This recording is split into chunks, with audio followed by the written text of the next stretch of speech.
এই লোভনীয় স্বাদের চিকেন গন্ধরাজ লেবুর পাতার যে রেসিপিটা বানিয়েছি, ছোট বড় সবাইকে বাড়িতে বানিয়ে খাওয়ালে বারবার আপনার কাছে খেতে চাইবে।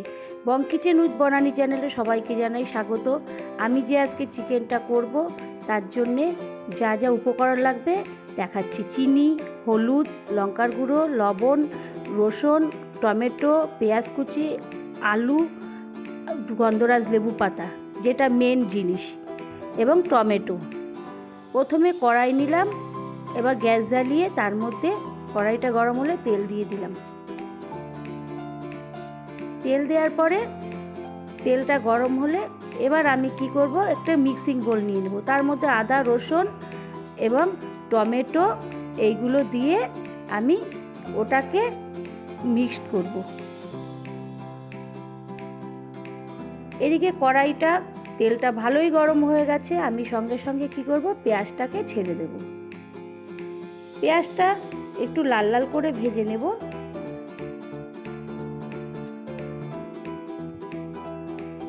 এদিকে পেঁয়াজ ভাজতে ভাজতে আমি আবার ওই মশলাটাকে মিক্স করে নেব। তেলটা ভালোই গরম হয়ে গেছিলো বলে কড়াইটা একটু চারিপাশ থেকে তেলটা পুড়েও গিয়েছে। তারপরে আমি পেঁয়াজটাকে ভালো করে ভেজে নেব। ভাজার পরে আমি দিয়ে দেব এখানে লবণ, তারপরে দিয়ে দেব হলুদের গুঁড়ো, তারপরে দিয়ে দেব লঙ্কার গুঁড়ো এবং তারপরে দিয়ে দেব চিনি। চিনিটা দিলে লবণ আর চিনির ব্যালেন্সটা ঠিক থাকে এবং স্বাদটাও পরিপূর্ণ ভালো পাওয়া যায়।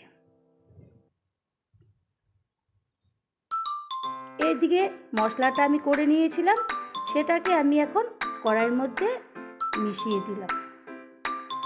এরপরে আমি ওটাকে কষাতে থাকবো। আগে যে জিনিসগুলো দিলাম সেই উপকরণের সঙ্গে এটাকে এবার কষাতে থাকবো। এটা কষাতে কষাতে তেল যখন ছেড়ে দেবে তখন আমি কি করব, ওর মধ্যে আগের থেকে ম্যারিনেট করে রেখেছিলাম চিকেনটা, সেটাকে দিয়ে দেব। তারপরে আমি আবারও কষাতে থাকবো, ভালো করে কষাবো। কষাতে কষাতে যখন গায়ের থেকে তেল ছাড়বে, মশলাগুলো ছাড়বে এবং তেল ছাড়তে থাকবে, তখন আমি কি করব, ওই যে মিক্সিটা মশলা করলাম তার মধ্যেই জল করব, জলটা পুরো মিক্সির মশলাটার জলটা ওর মধ্যে আমি এবার দিয়ে দেব।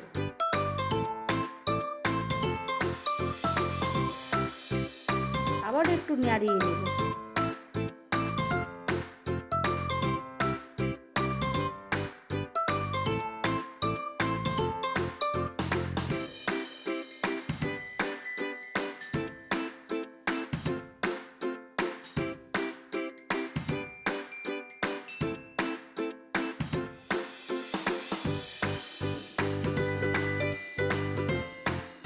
এরপর আমি ওই জলটাকে অ্যাড করে দিলাম।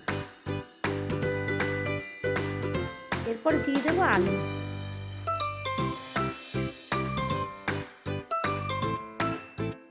আর কয়েকটা গন্ধরাজ পাতা একটু পরে দিয়ে দেবো।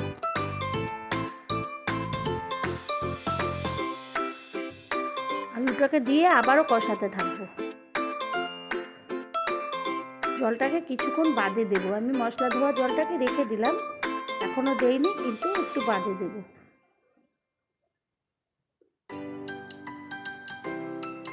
আলুটাকে দিয়ে ভালো করে কষাবো। এবার যখন তেলটা ছাড়বে, মশলার গাঢ় তেল ছাড়তে থাকবে, তখন আমি ওখানে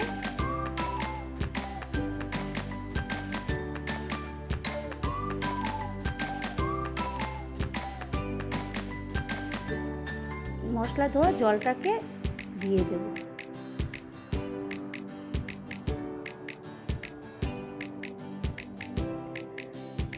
দিয়ে আর একটু আবার নাড়াচাড়া করে সব একসঙ্গে মিক্স করে নেব, সব মশলাগুলোকে এক জায়গায় করে নেব।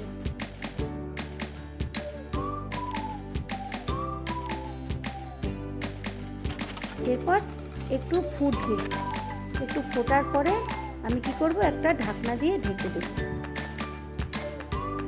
এরপরে ঢাকনাটা তুলে দেখব আলু ঠালুগুলো ঠিকঠাক সিদ্ধ হলো কি হলো না, এবং দেখার পরে আমি কি করব, নাড়াচাড়া করে দেব। নাড়াচাড়া করার পরে আমি ওই লেবু পাতাগুলোকে দিয়ে সাজিয়ে দেব।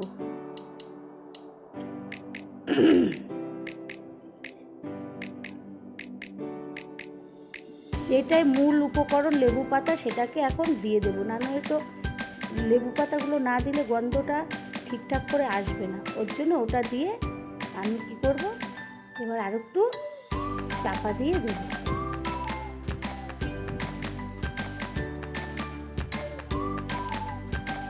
এরপর বন্ধুরা এই চিকেন রান্নাটা গন্ধরাজ লেবু পাতা দিয়ে করলাম। হ্যাঁ, কেমন লাগবে আপনাদের সবাই একটু শেয়ার করবেন, লাইক করবেন, সাবস্ক্রাইব করবেন। ভালো লাগলে পাশে থাকবেন, সাথে থাকবেন, কমেন্ট করবেন।